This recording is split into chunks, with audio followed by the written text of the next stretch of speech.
मंत्री नायब सिंह सैनी ने कुछ बड़ी बातें यहाँ पर कही है। प्रेस कॉन्फ्रेंस उन्होंने की, मीडिया से हुए वो मुखातिब और उन्होंने बड़ी बात कही। उन्होंने कहा फायर विभाग के जो 2 कर्मचारियों की दर्दनाक मौत हो गई थी, इस पूरे मामले में सीएम सैनी ने सहायता राशि का ऐलान कर दिया।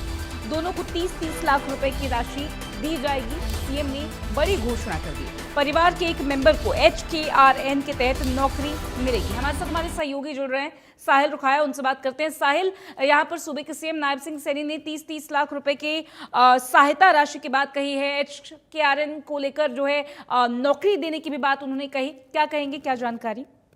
बिल्कुल, मुख्यमंत्री नायब सिंह सैनी की ओर से आज एक बड़ी प्रेस वार्ता जो है वो की गई, जिसमें तमाम बातें मुख्यमंत्री नायब सिंह सैनी की ओर से की गई।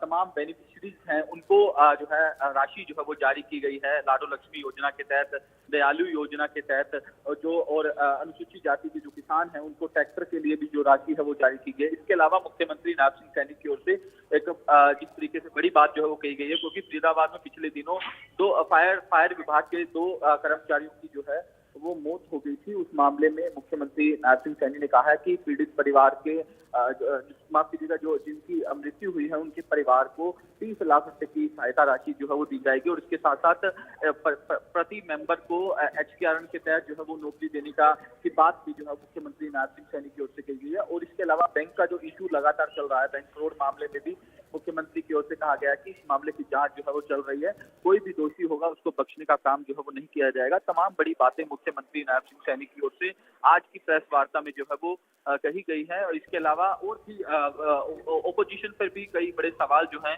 उनकी ओर से खड़े किए गए हैं। ओपोजिशन को लेकर कहा कि विपक्ष जो है वो लगातार झूठ फैला रहा है, किसानों को बरगलाने की बात बरगला रहा है, क्योंकि हमारी सरकार जो है वो पारदर्शिता से काम कर रही है। किसानों को किसी प्रकार की कोई दिक्कत जो है वो हमारी सरकार नहीं होने दी जाएगी और होने नहीं दे रही, और यही कारण है कि मंडियों में तमाम व्यवस्थाएं जो है वो फिलहाल की गई है। तमाम बड़ी बातें मुख्यमंत्री नायब सिंह सैनी की ओर से आज की प्रेस वार्ता के दौरान जो है वो कही गई। बिल्कुल साहिल, प्रेस कॉन्फ्रेंस के दौरान उन्होंने एक और बात कही। उन्होंने कहा कि लगातार जो है विपक्ष विरोध कर रहा है। विरोध आप कर सकते हैं, लेकिन उन चीज़ों का विरोध कीजिए जो जनता को नुकसान पहुंचाती हो, जो देश को तोड़ने का काम करती हो। लेकिन यहाँ उनका सूबे के सीएम नायब सिंह सैनी का साफ कहना यह था कि विरोध विपक्ष की तरफ से सिर्फ इसलिए किया जा रहा है क्योंकि विरोध करना है, कोई मुद्दा नहीं है।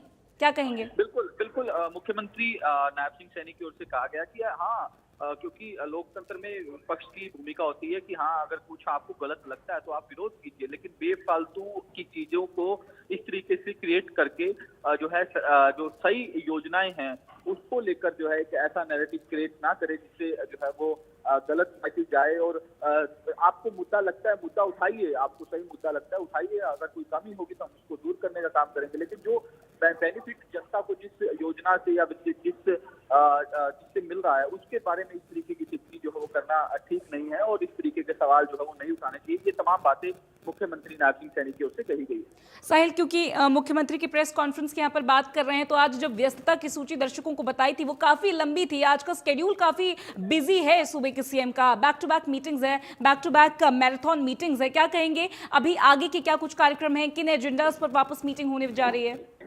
बिल्कुल, तमाम बैठकें जो है मुख्यमंत्री नायब सिंह सैनी की आज की हरियाणा सिविल सचिवालय में रखी गई है, चाहे वो KMP को लेकर हो और भी जिस तरीके से बैठकें लगातार रखी गई है। इंडस्ट्रीज के जो लोग हैं, इंडस्ट्री से जुड़े हुए, उन लोगों के साथ में मुलाकात जो है वो की जाएगी और भी तमाम बैठकें जो है वो आज लगातार बैक टू बैक मुख्यमंत्री नायब सिंह सैनी की रहने वाली है। ठीक है साहिल, बहुत शुक्रिया आपका तमाम जानकारी और इस पूरी बातचीत के लिए। चलिए आगे बढ़ेंगे, एक और बड़ी खबर, एक और बिग ब्रेकिंग आपको बता देते हैं। इस वक्त की बड़ी